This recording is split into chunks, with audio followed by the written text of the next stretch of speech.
Well, welcome back to Finance Uncut. On today's episode, $173 trillion commodity boom ahead.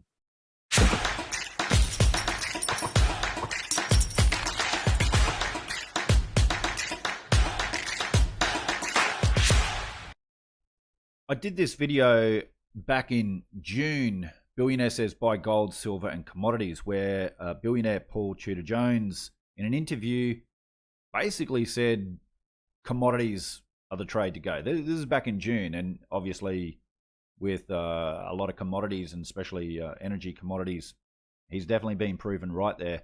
I'll put a link in the description below to the full video. Also at the end of the video, I'll have a link that you can click on and watch this, and I definitely recommend doing so. But before we get to the $173 trillion commodity boom ahead, let's just cut to a small little clip from Paul Tudor Jones. Okay, so here's the real question. Right. If things are bad as crazy right now, and you are a trader, not necessarily even a long-term investor, but a trader, let's just say you're thinking about where to put your money. I'd actually love to hear about it in the context of being a trader, but also actually as a long-term investor. What are you supposed to do in this environment? Well, I'm going to watch the Fed on Wednesday. If they treat these numbers, which were material events, they're very material. If they treat them with nonchalance, then I think it's just a green light to bet heavily on every inflation trade. The idea that inflation is transitory, to me, is that one just doesn't work the way I see the world. So I look at $88 trillion of assets under management by asset managers. Of that, $670 billion are invested in commodity indices like Bloomberg Commodity Index, Goldman Sachs Commodity Index. That's about 0.75%. If I rewind just to 2011, when inflation was peaking at 3%, not CPI at 4.9, those same investors had 1.2% of their assets, which would imply today, if they just got back to weight, another $400 billion of buying in commodity indices. And if you certainly the impact models that we run would argue that GSEI or BCOM would double or triple. So you've got, if I just look at where asset managers are, 60-40 types, the one thing that they should be invested in, they're not invested in, probably because they're hearing these assurances that inflation's transitory. So you've got this massive short, really, in the commodity complex, a massive short there. So that makes me think that, and I look at the balances in a variety of commodities, and they're all so razor thin. They're all so razor thin. And this is just what happens if institutional money would get to where they should be, given the level of real rates. What happens if the Reddit crowd ever gets into commodities? God forbid if the bullies, the financial markets, ever were to take it on, for instance, like retail did back in the 70s. All right, so this article on Yahoo Finance, the commodities driving the $173 trillion global energy transition. Now, there's things in this article that I agree with, and there's a few things that I disagree with, and we're gonna have a look at all of that and break it down. So let's get into it. The energy transition is in full swing, with electric vehicles supplanting gas guzzlers and solar panels, and wind turbines replacing coal and oil as the world's leading energy sources. The energy transition is driving the next commodity supercycle, with immense prospects for metals producers, technology manufacturers, and energy traders and investors. Indeed, new energy research provider Bloomberg estimates that the global transition will require $173 trillion in energy supply and infrastructure investment over the next 3 decades, with renewable energy expected to provide 85% of our energy needs by 2050. For instance, Bloomberg projects that by 2030, consumption of lithium and nickel by the battery sector will be at least 5 times current levels. Meanwhile, demand for cobalt, used in many battery types, will jump by about 70%. Diverse EV and battery commodities such as copper, manganese, iron, phosphorus, and graphite, all of which are needed in clean energy technologies and are required to expand electricity grids, will see sharp spikes in demand. There's a big negative for the fossil fuel sector. Bloomberg has forecast that electric and fuel cell vehicles will displace 21 million barrels per day in oil demand by 2050. Now, okay, that's great. And I've been talking about this electrification and this move to so-called green energy. I can't say too much more on that, or I'll be in trouble. And that's why I've been investing in these commodities. And it's going to happen whether we like it or not. However, people think all of a sudden things like oil and coal is just going to disappear. And that, why would you invest in any of that? Well, this is a nice headline or a nice little article that says, that electric cars and fuel cell vehicles will displace 21 million barrels per day in oil demand by 2050. So let's just actually have a look at what that means. So on the Worldometer website, you can see oil left in the world, and is that going up or is that going down? But what's interesting here is let's have a look at oil consumption. All right, so in that article, it said that we're going to have 20 million barrels per day less demand of oil. Well, we currently consume almost 100 million barrels of oil a day. So in 2050, we're going to be consuming 80 million barrels a day. 80 million barrels a day in 2050, all the way out to 2050. At the same time, we're seeing investment in oil drilling and exploration absolutely get depleted. So the demand for oil is still going to be there, folks. And trust me, the investment in exploration, this is, very, very, very interesting. In fact, and the same goes for coal.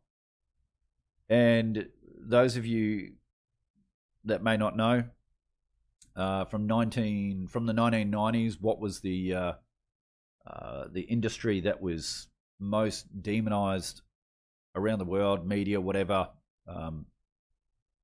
advertising, this sector was banned from advertising, so different sporting codes and Formula One teams couldn't advertise on there. Yet, had you invested in that, so it was beaten down as just and demonized. Had you invested in that sector, that has been the best performing sector, bar none. So, so we're at about 100 million barrels a day. According to Bloomberg, by 2050, we're going to have 20 million barrels a day less, so about 80 million barrels a day. So what does that mean? That basically means that we go back to oil demand just prior to the GFC, because we were using about 80 to 85 million barrels of oil a day then. Okay, so we're moving, we're electrifying the economy. We're moving to so-called green energy and whatnot. Yet apparently, that means oil and coal will disappear, not exist. If you actually study the science around this, and I can't say much more, but all I'll say is check out Chris McIntosh's Capital Exploits blog. You can read the truth and the facts behind all this and what it means for an investor. So when you really do the numbers, oil's not going nowhere. And oil's not just used for energy. It's actually used to produce products, that we have in our households. Once again, if you don't understand that, just do a little bit of a Google search and actually look at all the different things in your household that are actually made from oil. What we'll do, we'll have a look at this little chart. We'll just blow it up. All right, so it's not the cleanest looking chart, but so you can see critical minerals need across these new technologies. So you can see copper is is really sought after in the in solar, in wind, in bioenergy, electricity networks, and obviously EVs and battery storage. So, there's going to be a big demand as we do move electric vehicles in the next decade or two. There is going to be a lot of copper needed, cobalt, nickel, lithium. They're the minerals that I'm in particular invested in. But yeah, you can see cobalt is also needed in EVs and battery storage. Nickel also in hydrogen and geothermal. Lithium obviously in the batteries, and zinc in wind as well. So there's a few of the minerals that I'm interested in. So number one, solar panels. You can see the key materials and metals used for that, and as we know, silver is sought after for solar panels. So, and number two, wind turbines. Concrete steel. Oh no, not concrete steel. Oh, gee, what's going to happen to the environment? I thought wind turbines were very good for the environment. Anyway, I'm not going there, Steve. Shut up. You'll get in trouble. Lithium-ion batteries, number three. You can see there, copper, nickel, cobalt, manganese, all very good. And for EV chargers, and you can see the key material and metal in that is copper. So obviously copper I'm very bullish on. I've got a large position in that space. But what I'll do, I'll put a link to this article in the notes below. And you can read through all the details on these different energy sources and the different demands and usage, and so you can get a bit of an idea on what Bloomberg thinks will be the demand for these particular minerals. And Lawrence Lepage shared this awesome chart showing commodities up 60% in 1 year. And the world's largest oil company, Aramco, says gas crisis raises oil use by 500,000 barrels a day. So if you guys are interested in investing in fossil fuels and you're not following Art Berman, you need to do so. Art Berman is my go-to guy when it comes to fossil fuels. Here, natural gas shortages, a power crunch in China, and a 3-year high on oil prices all tell one story. The world still needs fossil fuels to meet most of those energy needs. So true. And it's not just China, but India nears widespread power crunch on coal shortage. More than half of India's 135 coal plants will run out of fuel in less than 3 days, according to reports. Tarek says, somehow I don't think this is priced in. Yeah. And from the Financial Times, power crunch looms in India as coal stocks reach crisis point. Europe's rising energy prices will force factory closures. Now, what's that going to do to the supply of goods while central banks and governments create new currency units? So once again, I'll just let you guys read this tweet from Gold Telegraph. I don't want to mention any names in this tweet, so I'll just let you guys read it. Give you another couple of seconds. Yeah. There you go. And coming in from Zero Hedge, UK inflation to hit 7% by April. Look at that chart. This morning's most remarkable market observation comes from DB's chief credit strategist, Jim Reed, whose chart of the day shows that the UK may be starting at galloping runaway inflation of up to 7% as soon as April, the direct result of the insanity taking place in Europe's energy markets.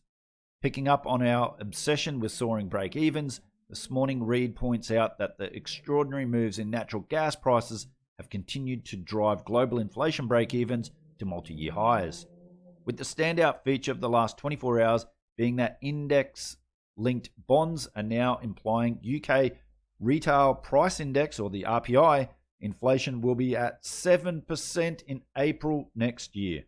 Coming in from the Financial Times, new Bank of England chief economist warns of long-lasting inflation.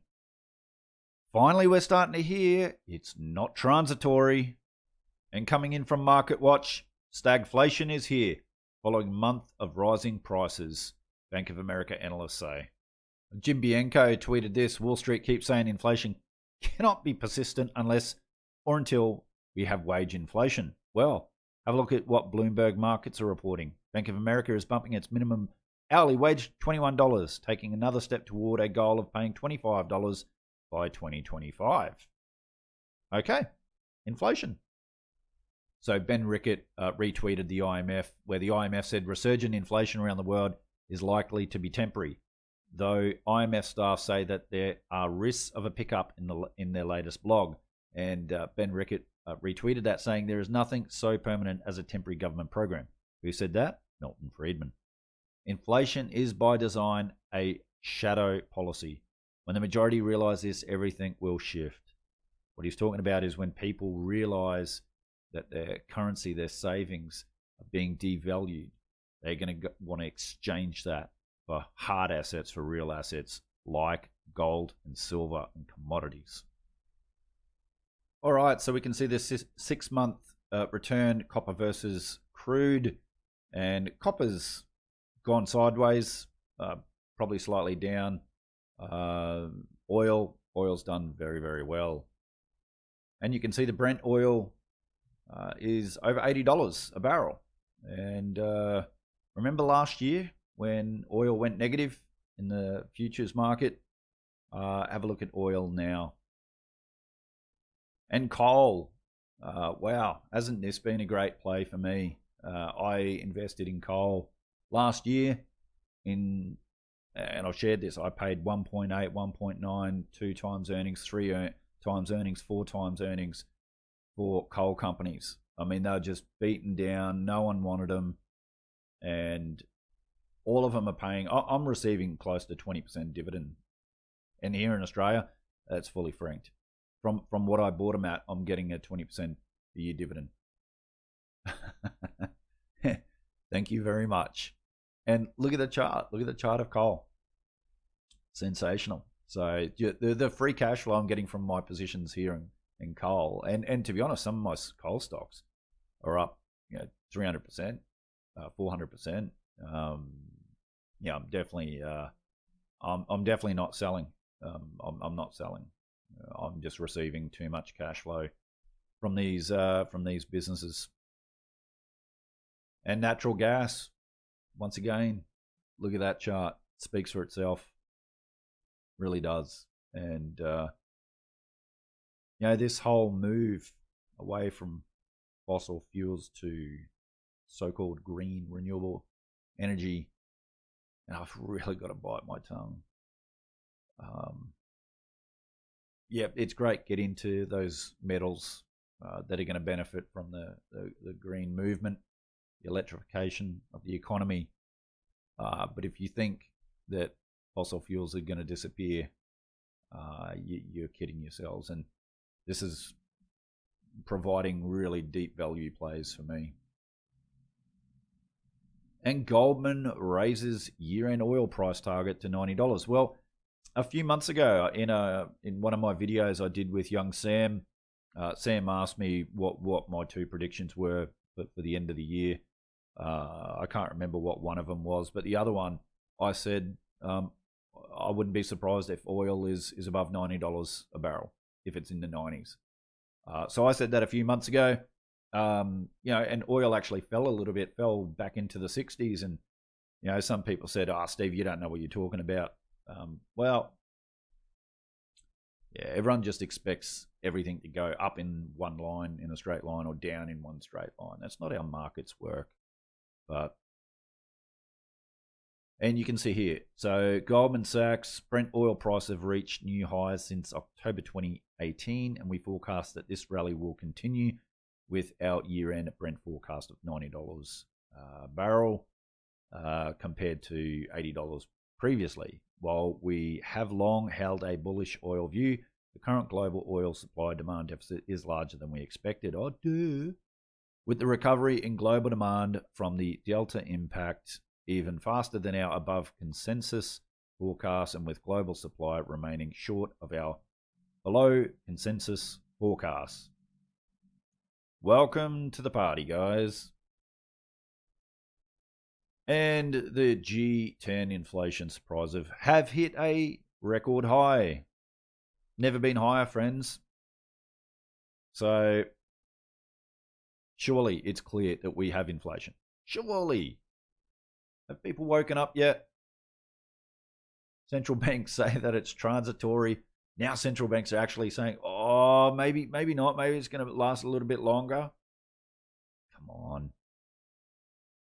And for our Australian viewers, our CPI is the highest it's been since just before the global financial crisis, when, if you remember, the Reserve Bank was jacking up interest rates because they said inflation was out of control or getting out of control. I think from memory, the RBA lifted rates to around the cash rate around 7%. I know we had clients wanting to lock fixed rates in at 8.9%. 8.9%. So that's what interest rates were when we had similar inflation numbers. And some of you would have seen that the Atlanta Fed has downgraded their GDP forecast. So, folks, I've been saying this seriously. Stagflation. The economy is sick. All right. So the share market, stock market, does not reflect the economy. It's just pumped up through central bank liquidity, low interest rates, meaning people have to go out the risk curve and just bet on assets. Pension funds need to get a return, so they can't stick their funds, their capital in bonds and just get a 1.2, 1.5% return. They've got to take risk. They've got to take on risk to try to get that 6 or 7% what they need to get. So, we've turned the stock market almost into a casino. The bond market is completely manipulated and severely overvalued. We're seeing CPI in consumer prices, inflation. That inflation impacting consumer prices now. But the economy is sick. You can't get people to work. And now we're firing people. Once again, shut up, Steve. You're going to get in trouble. But it's clear we've got stagflation. Like, this is now the most easiest trade. And gold and silver is looking so cheap right now with what's happening and where things are moving. And the more we move to this green energy, the more inflation we're going to get. This is one of my most easiest trades in my career now. This is getting too easy. And coming in from news.com.au, stagflation is here. World economy at risk from multiple crises. Are you guys listening? You're hearing me? I've just been going over and over and over and over on this channel. And every time there's a little breakdown, the deflationists come out and go, bing, see, you're wrong. And the European energy crunch. Like, seriously, I saw this coming. I said this is going to happen. And check this out. The world's largest chemical company is reducing ammonia production in Germany and Belgium due to record high natural gas prices. Ammonia is used mostly to produce fertilizers. And what are fertilizers used for? Producing food. And breaking point. UK in crisis as fuel and food shortages lead to violence. Now, once again, as we continue to move to this new energy play. I don't like using the word green or renewable. I really don't. But we're going to see more inflation. We're going to see energy costs skyrocket. It's going to make it very hard for manufacturers, producers, and therefore we're probably going to see food shortages. Remember what happened during the Arab Spring, the uprising in 2011. Food prices. When people can't afford to eat, feed their families, you've now pushed people over the limit. So don't be surprised, folks, if this actually gets worse. I'm not saying it's going to, but I'm just saying don't be surprised if this gets worse. And Mario Draghi pledges 3 billion euros in energy subsidies to maintain Italy's pandemic recovery. Tomei says this, Italian PM appointed by Davos. And remember that. He was appointed by Davos. He wasn't elected by the Italian people.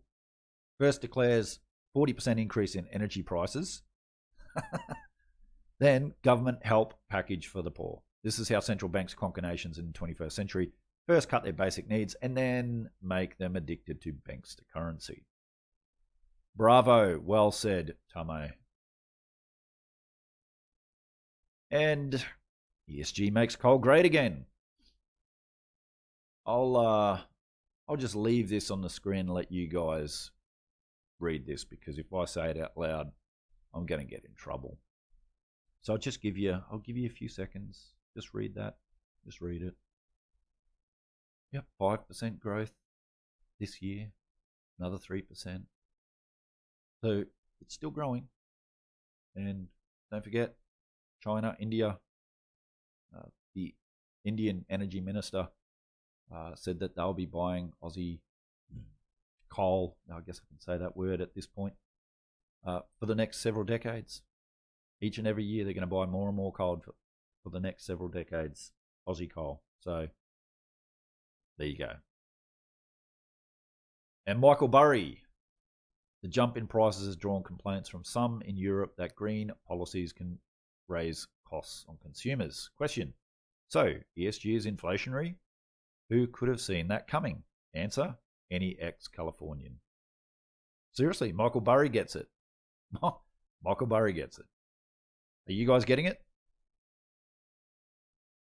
And I'll leave the final word in this video to Michael Burry regarding inflation. So, Federal Reserve, are you lying to us, or are you lying to us? Anyway, guys, what do you guys think? Do you guys think we're about to see a massive commodity boom, both in the metals but also in traditional energy commodities? Anyway, love to see your thoughts and opinions in the comments below. If you like this video, please hit that like button. Really do appreciate it. Anyway, guys, take care, and I'll see you again on another episode of Finance Uncut.